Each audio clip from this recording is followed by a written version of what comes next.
তুই যে নোংরা হাতে আমার এই শার্টটা নষ্ট করেছিস। আমি এই শার্টটা যে পাউডার যে ধৌত করি, এটার দাম কত জানিস? এই ছোট লোকের বাচ্চা,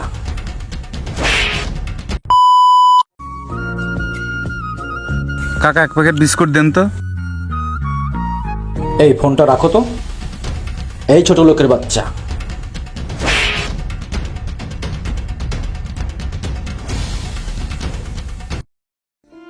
ভাই আপনি আমার মারলেন কি কারণে? এই ফকিন্নির বাচ্চা, আরে মহিউদ্দিন চাচার দোকানে ঝামেলা আসছে, বুঝলাম না তো ব্যাপারটা। তোকে মারলাম কি জন্য তুই জানিস না? আসলে ভাই আমি বুঝলাম না কি জন্য মারলেন, আমার অপরাধটা কি? এই ছোট লোকের বাচ্চা, তোকে কি কারণে গায়ের দিচ্ছে জানিস না?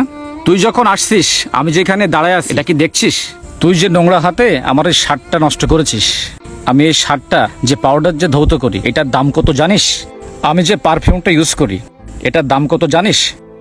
তোদের মতো ছোট লোকের এক মাসের সংসার ভালোভাবে চলে যাবে। ভাই আমার বাচ্চা বিস্কুট খাওয়ার জন্য কান্নাকাটি করছিল, তো আমি তাড়াহুড়া করে আসছি, কখন যে আপনার গায়ে হাত লাগছে আমি বুঝতেই পারিনি। সত্যি ভাই আমি খেয়াল করিনি। আমার সময়ের অনেক মূল্য আছে, তোর মতো ফকিন্নির এত কথা শোনার সময় আমার নেই। আসলে তোদের মতো ফকিন্নিরা কি করে জানিস? যখন করে অন্যায় করার পরে পানিশমেন্ট দেওয়া হয়, তখন তোরা অনেক কাকুতি মিনতি করিস। তোদের মতো ছোট লোকের কারণেই আমরা ভদ্র লোকেরা সুষ্ঠুভাবে সমাজে চলতে পারি না। অন্যায় করার পরে তোরা এমন ভাব করিস যে অন্যায়টা আমরাই করি। যা আমার চোখের সামনে থেকে। তুই এখনো গেলি ফকিন্নির বাচ্চা আমার সামনে থেকে, যা কেন থেকে বেরো।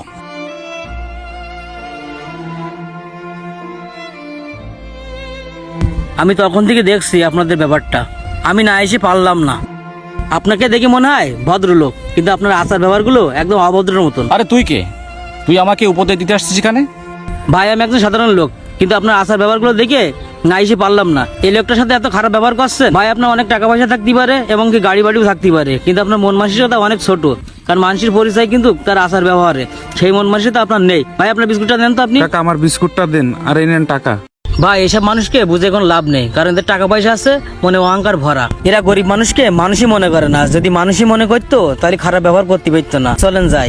এই সমাজে এমন কিছু মানুষ আছে যারা টাকার ক্ষমতা জোরে গরিব মানুষকে মানুষই মনে করে না। তারা হবে টাকা পয়সা থাকলে মানুষ এমনিতে সম্মান করবে।